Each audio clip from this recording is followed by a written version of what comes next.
In this video, we're going to learn lesson 8.2, and it's all about the rate of change of a linear function. Our objective is I will determine the rate of change of a linear function when given a graph, an equation, and a table of values.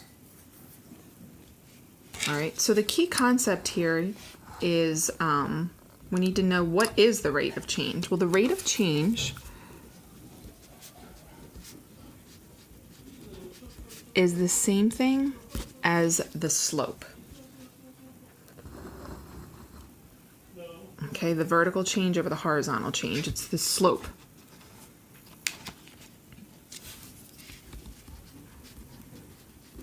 The vertical change over the horizontal change. That's the rate of change.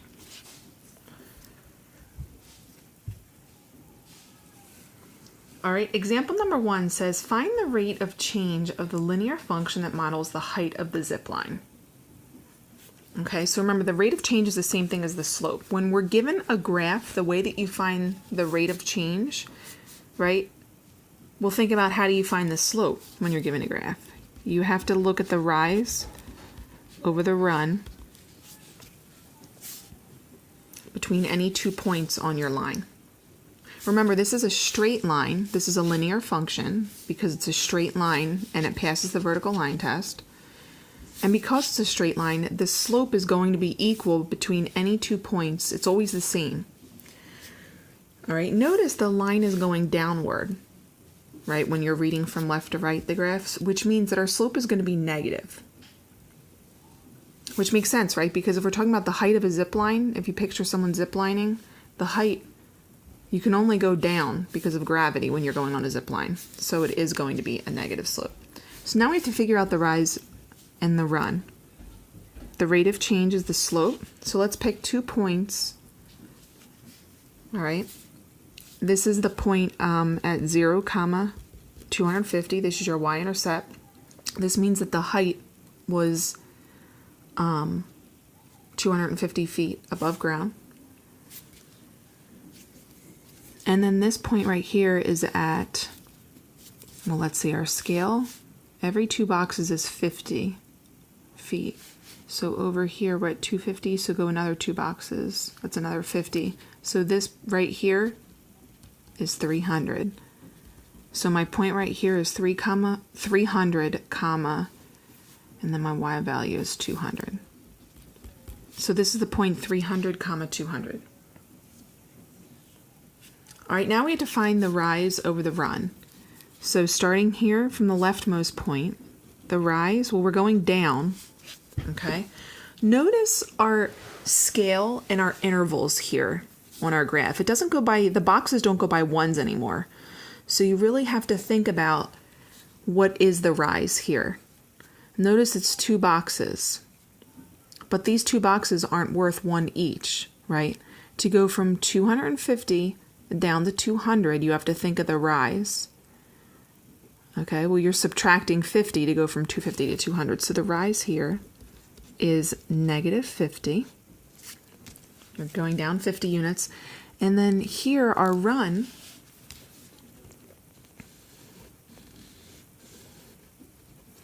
all right, we're going here. Let's look at our scale again. We're going from 0 to 300, right? We're going from 0 to 300. So the run is 300. All right, so again, the important thing here is you want to look at the scale and the intervals from now on. It's not always going by ones. Here, each box is worth 25. It's 25, 50, 75, 100. All right, so our rise, we're going down 50 and over 300. So let's do the rise, negative 50 over 300. Okay, is our rate of change. That's the slope. But we can reduce this. We can divide both the top and the bottom by 50.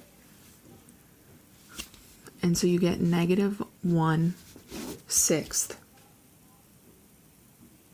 is your rate of change of the height of the zip line.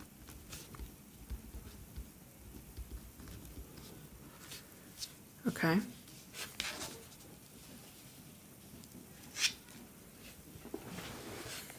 All right, so again, the rate of change is the same thing as the slope. All right, let's look at example number 2 really quick. This one's really quick. Remember, so example number 2 says the rate of change. What is the rate of change of the function? All right, well, here we definitely know that this is a linear function because it's in the form y equals mx plus b.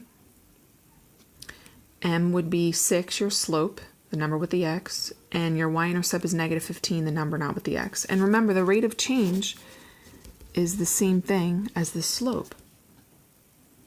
So what is the rate of change of the function?